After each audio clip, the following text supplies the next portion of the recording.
Son las 8, las 7 en Canarias.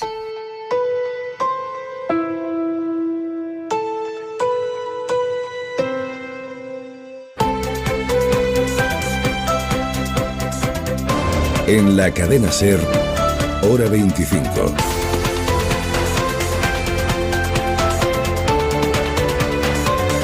Pepa Bueno. Acaba de fracasar la cumbre europea en la que se estaba negociando el presupuesto de la Unión, el primer presupuesto de la Unión después del Brexit. Los países más ricos se han negado a poner más dinero para compensar, entre todos, el dinero que dejará de poner Reino Unido. Y ahora mismo comparece Pedro Sánchez. Ima Carretero, enviada especial. Buenas tardes. ¿Qué está diciendo el presidente? Buenas tardes. El presidente del Gobierno no estaba en absoluto de acuerdo con la última propuesta porque entiende que al menos tenía que haber partido de lo planteado por el Parlamento Europeo o por la Comisión y no recortarlo. Así que Pedro Sánchez acaba de constatar el fracaso de esta cumbre decisiva y espera que haya un planteamiento más ambicioso en las próximas semanas. Pues no ha habido ningún avance y por tanto, lógicamente no podemos darnos por satisfechos en cuanto al resultado de las negociaciones y de los diálogos que se han abierto entre los distintos Estados miembros y esperamos a que durante las próximas semanas podamos volver a reunirnos ya con una propuesta mucho más ambiciosa. Espera el jefe del Ejecutivo más generosidad en adelante y que entre todos, ha dicho, se encuentre un camino que equilibre los intereses. Entiende además que estos días se ha planteado una disyuntiva engañosa y tramposa sobre lo que representan las políticas nuevas de la Unión Europea. La posición de España es más cohesión y más agricultura. Gracias, Inma. No poner dinero, que es lo que quieren los países ricos, significa recorte y recorte, por ejemplo, en los fondos para la agricultura, con el campo en pie de guerra, aquí en España, pero también en Francia. ¿Cuáles son las razones profundas de este fracaso? Corresponsal Griselda Pastor, buenas tardes. Hola, muy buenas tardes. Pues es evidente que el proyecto europeo tiene problemas en otras capitales, Londres aparte, porque es la insistencia de los países ricos por recortar los gastos o recortar su parte, lo que hoy ha impedido el acuerdo, aunque la presidenta de la Comisión, Ursula von der Leyen, nos diga que el fracaso es por la democracia. La escuchamos. You asked what happened. Well, this is democracy. Me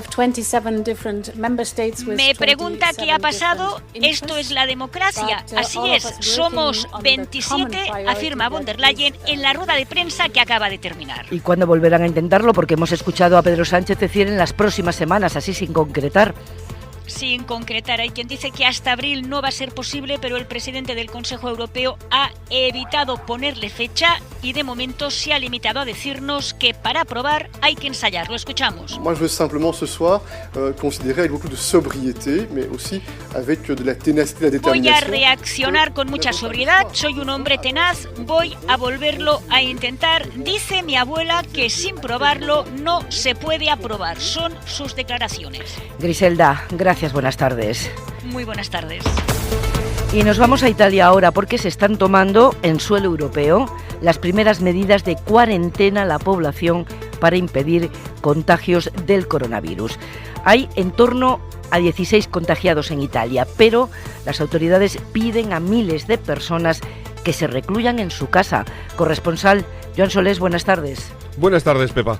16 en apenas 24 horas son los ingresados en hospitales de las regiones de Milán y Venecia por coronavirus y son ya 9 las poblaciones aisladas al norte de Piacenza con sus habitantes encerrados en casa, escuelas, comercios, oficinas y centros de trabajo cerrados. El gobierno italiano acaba de ordenar que todos los pasajeros procedentes de China permanezcan en cuarentena domiciliaria bajo vigilancia médica, según ha confirmado el primer ministro Conte. Cacciare via qualsiasi allarmismo sociale, qualsiasi pánico.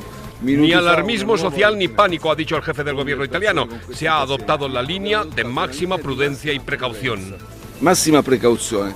Además de los 16 infectados, 5 de ellos médicos, unas 250 personas, familiares o conocidos de los enfermos, están siendo sometidos a controles médicos. Y aquí, el PP vasco, con sus 30 años de historia a la espalda, historia dolorosa.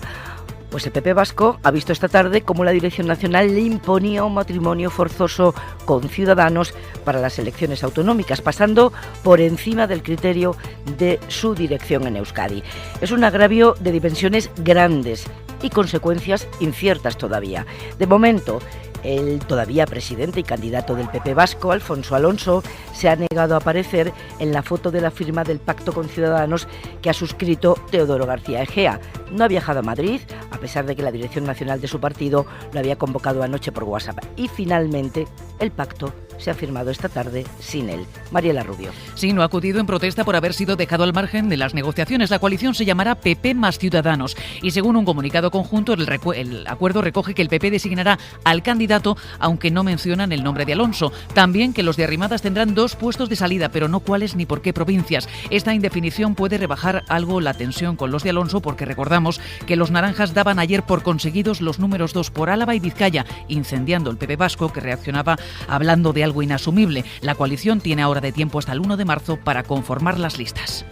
El cabreo en el PP vasco es tremendo y en ese pulso con Génova, a Alfonso Alonso le ha surgido un aliado muy poderoso, el gallego Núñez Feijóo. En el caso de Euskadi, yo lo que deseo es que el Partido Popular Vasco, que es un símbolo para nuestro partido, un Partido Popular que ha dejado mucho dolor y lamentablemente también muchos asesinatos debajo de sus siglas, que esas familias se vean correspondidas y se vean representadas con lo que se haga en Euskadi.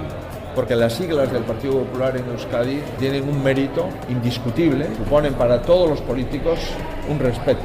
Y me parece que esas siglas aportan mucho a la política española en su conjunto y al Partido Popular de forma concreta. La política de vivienda es una prioridad. Es Beatriz Corredor, exministra de Vivienda con Zapatero, una mujer muy próxima a Pedro Sánchez. Esta tarde se ha confirmado que Corredor va a ser la nueva presidenta de Red Eléctrica de España. Va a sustituir a Jordi Sevilla, ¿se acuerdan? Que salió de allí como el Rosario de la Aurora, criticando él al gobierno por intromisión en su trabajo y con el gobierno diciendo que si estaba incómodo, pues mejor que se fuera. Gobierno que hoy ha hecho 2 anuncios. El primero sobre las becas de los universitarios. Vamos a intentar asegurar que la convocatoria se resuelva antes del comienzo del curso y que los estudiantes tengan información fidedigna sobre cómo, cuándo y cuánto les van a pagar las becas. Esto es lo que decía Manuel Castells, el ministro de Universidades, y el segundo anuncio, el contenido del decreto del Ministerio de Consumo para regular la publicidad de las casas de apuestas. Luego lo ampliamos. Porque ahora hay noticia de última hora también en Euskadi. Aimar Bretos. Sí, menuda tarde. El gobierno vasco acaba de llevar ante la Fiscalía a la empresa que gestiona el vertedero del derrumbe en Zaldívar, vertedero en el que murieron 2 personas. Esa empresa ha reconocido que tuvo conocimiento de la existencia de grietas el 4 de febrero, 2 días antes del derrumbe, y que a pesar de eso siguieron trabajando hasta que aquello cayó. Y el gobierno vasco lo lleva a la Fiscalía. Sonia Lamberto, última hora. Sí, al parecer el día 4 la empresa tuvo conocimiento de la existencia de grietas. A pesar de ello continuaron